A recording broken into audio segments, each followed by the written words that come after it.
नमस्कार, आप देख रहे हैं लाख टके की बात और मैं हूं अजय। लखनऊ से बड़ी खबर आ रही है। पशुधन विभाग का फर्जी टेंडर का मामला 27 जनवरी को सरेंडर कर सकते हैं अरविंद सेन। फरार आईपीएस अरविंद सेन के वकील का आश्वासन। वकील ने कोर्ट को दिया मौखिक आश्वासन। अरविंद पर याचिकाकर्ता को धमकाने का है आरोप।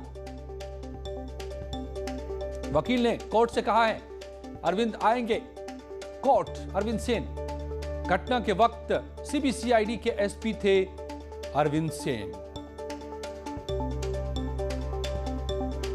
ऋषभ मणि हमारे संवाददाता मेरे साथ जुड़ गए लखनऊ से। ऋषभ, तो क्या फरार 50,000 के इनामी फरार आईपीएस अरविंद सेन अब हाजिर होंगे अदालत में? जी अजय, देखिए अरविंद सेन के वकील की ओर से मौखिक आश्वासन कोर्ट को दिया गया। जो स्थितियां बनती नजर आ रही उसके मुताबिक ऐसा जरूर लगता है कि अरविंद सेन अब कोर्ट में सरेंडर कर सकते हैं। उनके खिलाफ कुर्की का आदेश जारी हो चुका है। उनकी संपत्तियां जब्त की जा सकती है। लिहाजा उन्होंने अपने वकील के जरिए सरेंडर की अर्जी डाली थी। आज कोर्ट में इसके ऊपर बहस हुई है। उनको आज ही आना था, लेकिन उन्होंने अपनी बीमारी का हवाला देते हुए ये कहा आज वो उपस्थित नहीं हो सकते हैं। इसके बाद कोर्ट ने जब सख्ती दिखाई है तो उनके वकील की ओर से मौखिक आश्वासन दिया गया है कि वो 27 जनवरी को एंटी करप्शन कोर्ट में सरेंडर करेंगे। ये उत्तर प्रदेश का बहुत ही चर्चित बहुत ही मामला संक्षेप में ऋषभ, क्या था ये पूरा मामला? क्यों फरार होने को मजबूर हुए आईपीएस? अच्छा, देखिए पशुधन विभाग में फर्जी टेंडर घोटाले का मामला है। इंदौर के एक व्यापारी को कुछ लोगों ने ठगा था कि उनको टेंडर दिला दिया जाएगा। वो नहीं दिला पाए, उनसे करोड़ों की ठगी हो गई। जब उस वादी ने शिकायत की है तो आरोपियों ने अपने प्रभाव का इस्तेमाल करके अरविंद सेन को इस्तेमाल किया उस वादी को डराने में, धमकाने में। उस वक्त सीबीसीआईडी के एसपी हुआ करते थे। बिल्कुल ऋषभ, तो ये आईपीएस पर बड़ा आरोप, लेकिन अब कोर्ट के सामने हाजिर होंगे ऐसा कहा है आईपीएस के वकील ने। मथुरा में दो पक्षों के बीच खूनी संघर्ष हो गया। फायरिंग और पथराव तक हो गई। एक शख्स की मौत हो गई। मथुरा में हिंसक झड़प। ट्रैक्टर हटाने को लेकर के विवाद शुरू हुआ और फिर ये मौत में तब्दील। सुरीर इलाके के तेहरा गांव की घटना दुखद। ट्रैक्टर हटाने को लेकर के दो पक्षों में टकराव शुरू हुआ और लाठी और बंदूक चल गई। एक शख्स की मौत हो गई। छोटी सी बात जानलेवा बन गई। मथुरा के सुरीर इलाके के तेहरा गांव में मातम।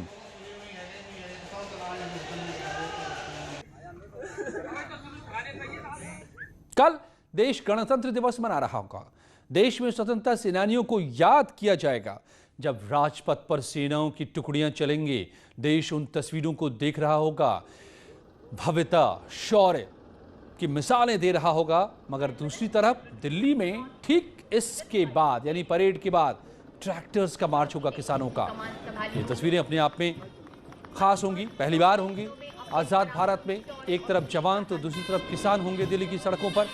कल का दिन इस महीने में अपने आप में अनोखा होने जा रहा है।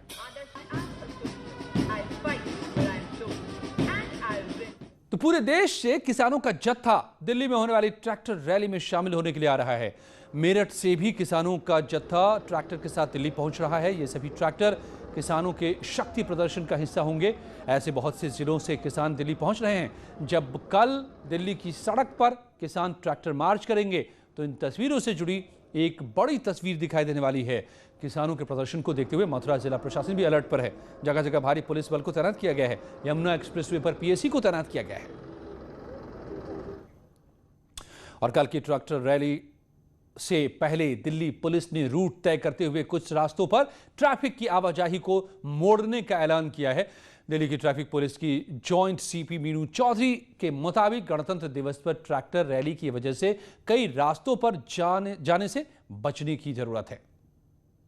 डाइवर्जन्स रहेंगे और कुछ रूट्स हैं, सड़कें हैं जो ट्रैफिक पॉइंट ऑफ व्यू से प्रभावित रहेंगी। तो मैं एक बार जो रूट्स हैं उसको एक बार बतला देती हूँ। और उसमें जो हमारी रूट्स, सड़कें जो प्रभावित होंगी, जिसमें हमारी पब्लिक से रिक्वेस्ट रहेगी कि उन सड़कों से थोड़ा अवॉइड करें, मैं उसकी अपेक्षा रखूँगी।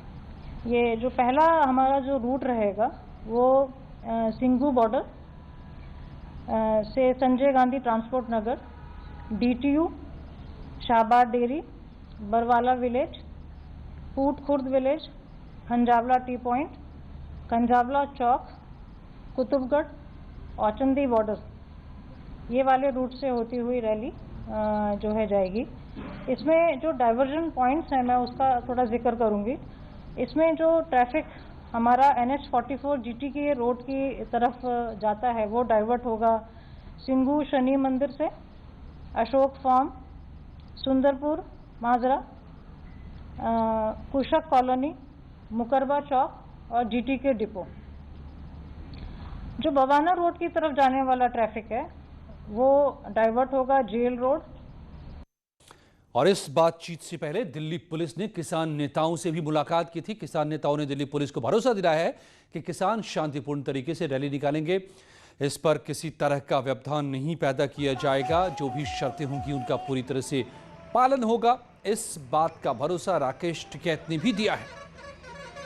व्यवस्था के लिए वो अपने वॉलंटियर लगाने हैं, ये हैं दिल्ली पुलिस के अधिकारी, उत्तर प्रदेश के अधिकारी, जो दूसरे वाले बॉर्डर पे है उस पर हरियाणा के अधिकारी, दिल्ली के अधिकारी, उनकी सब आपस में बातचीत चल रही है, सब संगठनों की बात चल रही है और कैसे इसको वो करेंगे, कहाँ से वो घूमेंगे, कितने जाएंगे, ये सारी चीजें हो रही है।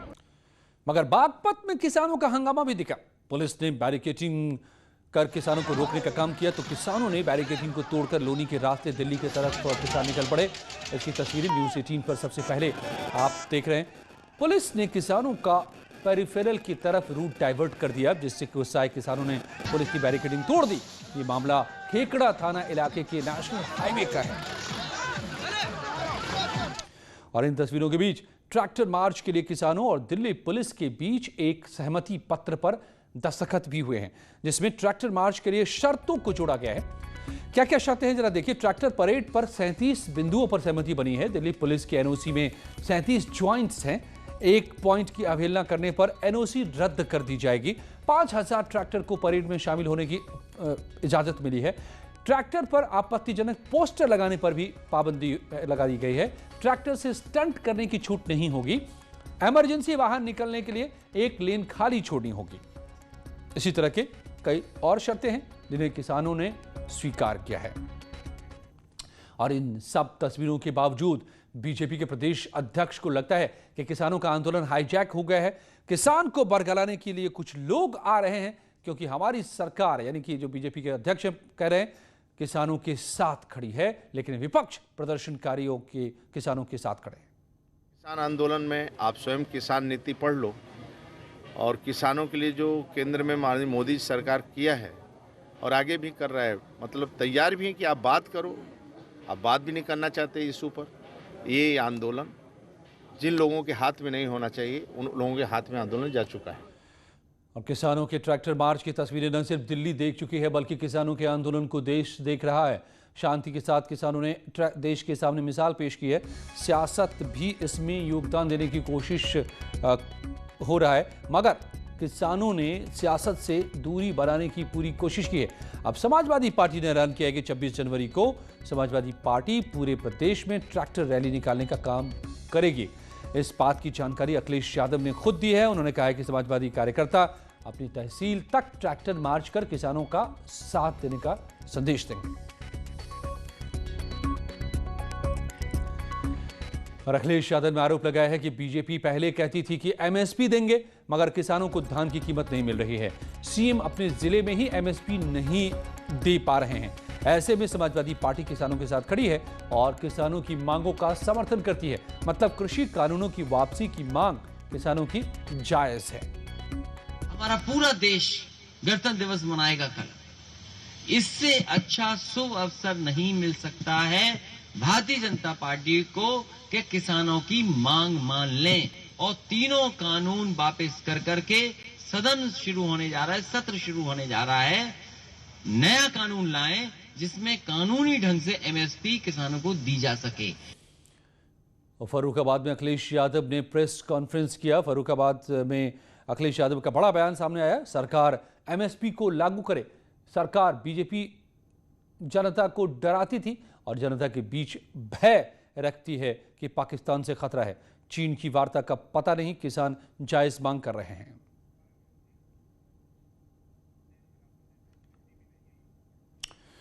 और राष्ट्रपति रामनाथ कोविंद ने गणतंत्र दिवस की पूर्व संध्या पर राष्ट्र को संबोधित किया। उन्होंने किसान से लेकर जवान को भी अपने भाषण में जगह दी। उन्होंने दोनों के सेवा भाव के लिए आभार जताया।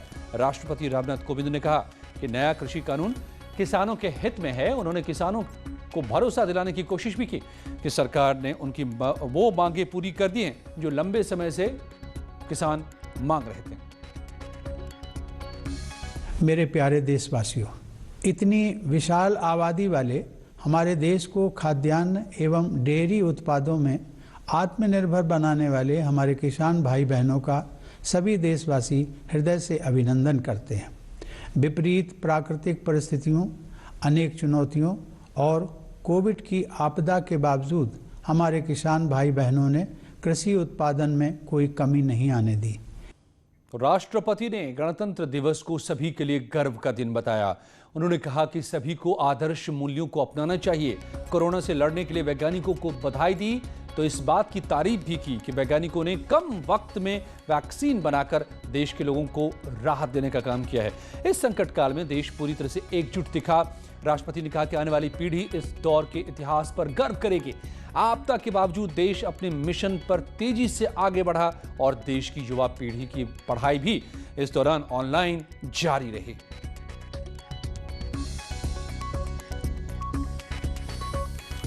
तो राष्ट्रपति के भाषण की बड़ी बातें आप देख रहे हैं कि किस तरीके से आने वाली पीढ़ी इस दौर को याद करेगी। आपदा के बावजूद किस तरह से गतिविधियां चलती रहीं, देश ठप नहीं हुआ, देश मिशन में आगे बढ़ता रहा। कोरोना काल में ऑनलाइन क्लासेस भी चलती रही तो शिक्षा को भी बढ़ाया गया आगे और देश पूरी तरह से एकजुट दिखा संकट से लड़ने में। और 72वें गणतंत्र दिवस की पूर्व संध्या पर सीएम योगी आदित्यनाथ ने राजभवन पहुंचकर राज्यपाल आनंदीबेन पटेल के साथ शिष्टाचार मुलाकात की। आप इसकी तस्वीरें देख रहे हैं। सीएम योगी आदित्यनाथ और राज्यपाल उत्तर प्रदेश आनंदीबेन पटेल दोनों की मुलाकात आज गणतंत्र दिवस की पूर्व संध्या पर शिष्टाचार मुलाकात। नोएडा वासियों को मुख्यमंत्री ने आज बड़ी सौगात दी है। उन्होंने आज वर्चुअल माध्यम से नोएडा की कई योजनाओं का लोकार्पण और शिलान्यास किया। इस मौके पर मुख्यमंत्री ने कहा कि पहले की सरकारें नोएडा की अनदेखी करती थी मगर उन्हें डर लगता था इसलिए वो नोएडा नहीं आते थे। नोएडा आने के बाद सत्ता चली जाएगी ये डर सताता था दूसरों को, मगर हमारी सरकार आने के बाद तेजी से गौतम बुद्ध नगर का विकास हुआ है और राज्य भी तेजी से आगे बढ़ रहा है विकास के पथ पर। योगी आदित्यनाथ की नोएडा को सौगात। योगी ने आज 700 करोड़ की 80 परियोजनाओं का लोकार्पण किया। जेबर हवाई अड्डे के बनने के बाद निवेश की अपार संभावनाएं बढ़ी हैं। विदेशी कंपनियां निवेश कर रही हैं। योगी ने बताया कि इस मौके पर योगी आदित्यनाथ ने 4 थानों का भूमि पूजन किया। उनमें थाना फेज 1, ओखला बैराज, थाना सेक्टर 116 और थाना सेक्टर 63 शामिल हैं। इसके साथ कानून व्यवस्था को बेहतर बनाने के लिए 11 नए थाने और 2 नई चौकी बनाने का प्रस्ताव है। इसके साथ ही सेफ सिटी परियोजना का भी लोकार्पण किया जिसके तहत शहर में 1600 कैमरे लगाने का काम होगा।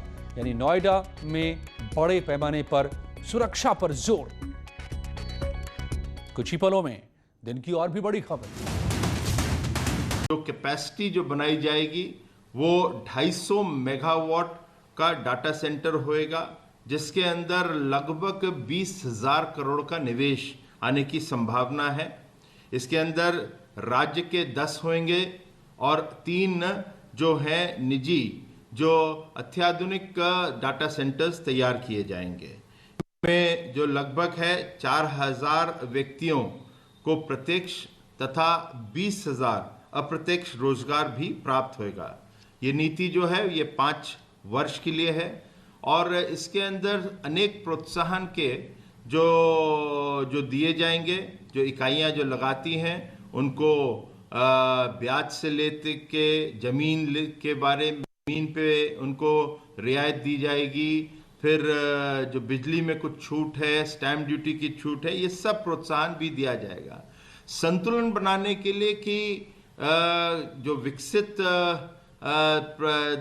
जनपद हैं और जहाँ पे विकसित नहीं कम विकसित हैं वहाँ पे विशेष रूप से हम देखें तो हम लोगों के ये बुंदेलखंड और पूर्वांचल का जो क्षेत्र है जहाँ पर एक्सप्रेसवेज तैयार कर रहे हैं, वहाँ एयरपोर्ट्स तैयार कर रहे हैं, क्योंकि बहुत निगलेक्टेड रहा है।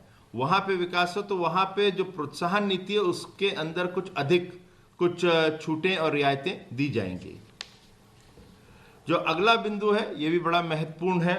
ये विश्व बैंक की सहायता से ड्रिप फेज 2 एंड फेज 3 के अंतर्गत उत्तर प्रदेश के नियंत्रणाधीन बांधों के पुनर्वास एवं सुधार की परियोजना। इसके अंदर ये 10 साल का है, इसमें 2 फेजेस में है, दोनों फेज 5-5 साल के होंगे। जो पहला फेज होएगा उसके अंदर 530 करोड़ रुपए का व्यय होएगा और बड़ा हो जाता है। मुद्दा सलीके से उठाया जाए तो सवाल बन जाता है। क्या अब सियासत के निशाने पर छात्र आ गए? सबसे बड़े सवाल, सबसे बड़ी बहस, महाबहस। देखिए सोमवार से शुक्रवार रात 7:56 पर सिर्फ न्यूज़ 18 उत्तर प्रदेश उत्तराखंड पर। घरों से शहरों तक की हर पल की हर खबर न्यूज़ 18 के रिपोर्टर पहुंचाते हैं आप तक, ताकि तेजी से फैलते कोरोना की मिले आपको फास्ट अपडेट। देखिए यूपी एक्सप्रेस 100 सिर्फ न्यूज़ 18 उत्तर प्रदेश उत्तराखंड पर।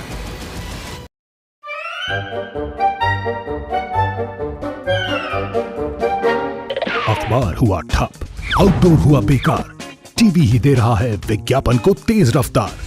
करोड़ों दर्शकों तक न्यूज़ 18 पहुंचाएगा आपका ऐड। न्यूज़ 18 की टीम दमदार बनाएगी आपका ऐड शानदार।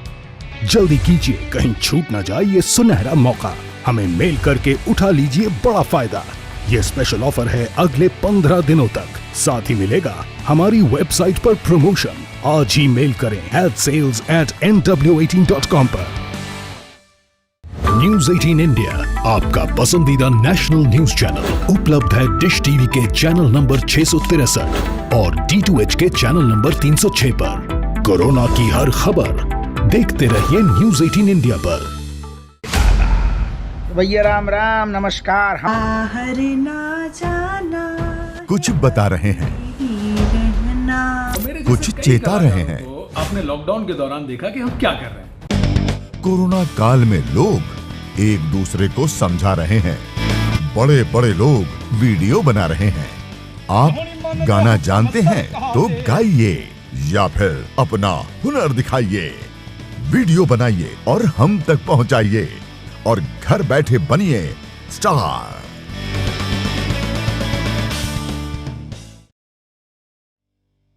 न्यूज़ 18 इंडिया आपका पसंदीदा नेशनल न्यूज चैनल उपलब्ध है टाटा स्काई के चैनल नंबर 519 और एयरटेल के चैनल नंबर 318 पर। कोरोना की हर खबर देखते रहिए न्यूज़ 18 इंडिया पर। मुद्दा भटका दिया जाए तो शोर बन जाता है। जुलूस निकालना चाहते हैं कुछ लोग, सवाल बड़ा हो जाता है। मुद्दा सलीके से उठाया जाए तो सवाल बन जाता है। क्या अब सियासत के निशाने पर छात्र आ गए? सबसे बड़े सवाल, सबसे बड़ी बहस, महाबहस। देखिए सोमवार से शुक्रवार रात 7:56 पर सिर्फ न्यूज़ 18 उत्तर प्रदेश उत्तराखंड पर। घरों से शहरों तक की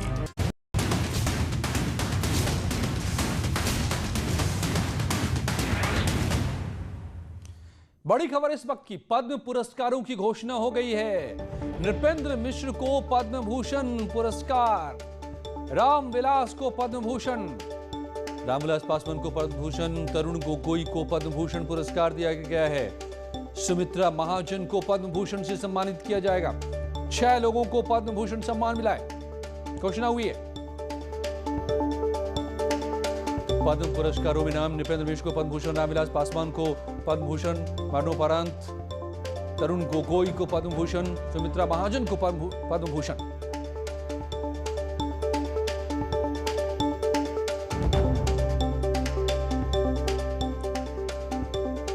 गणतंत्र दिवस की पूर्व संध्या पर पद्म पुरस्कारों की घोषणा